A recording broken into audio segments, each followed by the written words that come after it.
Rangpur medical college হাসপাতাল থেকে মোহাম্মদ আখতারুজ্জামান নামে এক চিকিৎসকের মৃতদেহ উদ্ধার করেছে পুলিশ। বেলা 11টার দিকে ডরমেটরি ভবনের ৫ম তলার 6F নম্বর রুম থেকে তার রক্তাক্ত নগ্ন মৃতদেহ উদ্ধার হয়।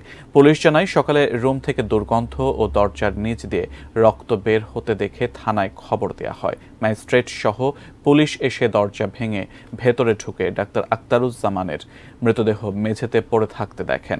ডাক্তার আখতারুজ্জামান আগামী ৬ জুলাই অনুষ্ঠেয় post graduation diploma in forensic medicine and science বিষয়ে পরীক্ষায় অংশ নিতে রংপুর যান। তিনি বঙ্গবন্ধু শেখ মুজিব মেডিকেল বিশ্ববিদ্যালয়ে অধ্যয়নরত এবং হাসপাতালের নিউরোসার্জারি বিভাগে মেডিকেল অফিসার হিসেবে কর্মরত ছিলেন।